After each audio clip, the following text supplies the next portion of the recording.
राधे राधे। जय श्रीमन नारायण।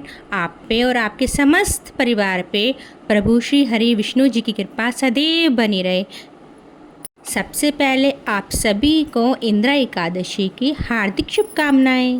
चलिए शुरू करते हैं इंदिरा एकादशी की व्रत कथा।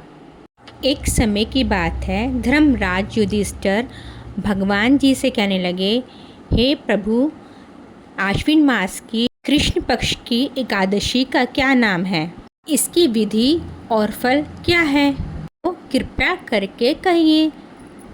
भगवान श्री कृष्ण कहने लगे, इस एकादशी का नाम इंदिरा एकादशी है।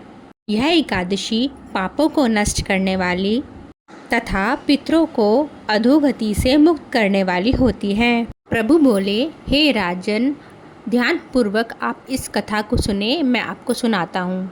इस कथा को सुनने मात्र से ही समस्त फलों की प्राप्ति होती है। बहुत समय पहले महिष्मती नामक नगर में इंद्रसेन नामक राजा राज्य करता था। राजा पौत्र, पुत्र और धन आदि से संपन्न और विष्णु जी का भक्त था। एक दिन राजा सुखपूर्वक अपनी सभा में बैठा था। तभी आकाश मार्ग से नारद मुनि उतरकर उनकी सभा में आए तो राजा उन्हें देखते ही उनके सामने हाथ जोड़कर खड़े हो गए। विधि पूर्वक उनको आसन दिया। फिर राजा ने नारद मुनि जी से उनके आगमन का कारण पूछा। नारद जी ने बताया कि वे कुछ समय पूर्व यमलोक गए थे और वहाँ पर उनकी मुलाकात राजा इंद्रसेन के पिता से हुई थी। नारद जी ने कहा, आपके पिता ने आपके लिए संदेश भेजा है। उन्होंने कहा, उनके जीवन काल में एकादशी व्रत भंग हो जाने के कारण उन्हें अभी तक मुक्ति नहीं मिल पाई है और उन्हें यमलोक में ही रहना पड़ रहा है। और उन्होंने कहा, जाकर मेरे पुत्र से कहिए कि वह आश्विन माह की कृष्ण पक्ष की इंदिरा एकादशी का व्रत रखे, जिसके भाग्य से मुझे मुक्ति मिल जाएगी।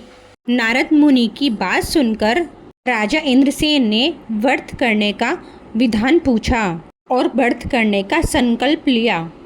राजा ने पितृपक्ष एकादशी पर विधि पूर्वक व्रत किया और अपने पितरों के निमित्त मौन रहकर ब्राह्मण भोज और गौदान किया।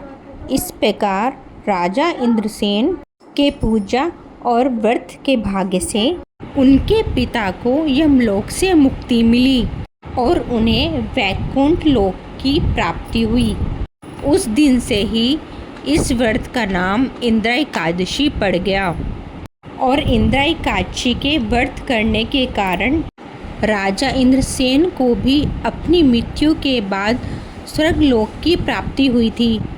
पितृपक्ष में पड़ने वाली इंदिरा एकादशी के व्रत से पितरों को मुक्ति मिल जाती है और आपको उनका आशीर्वाद।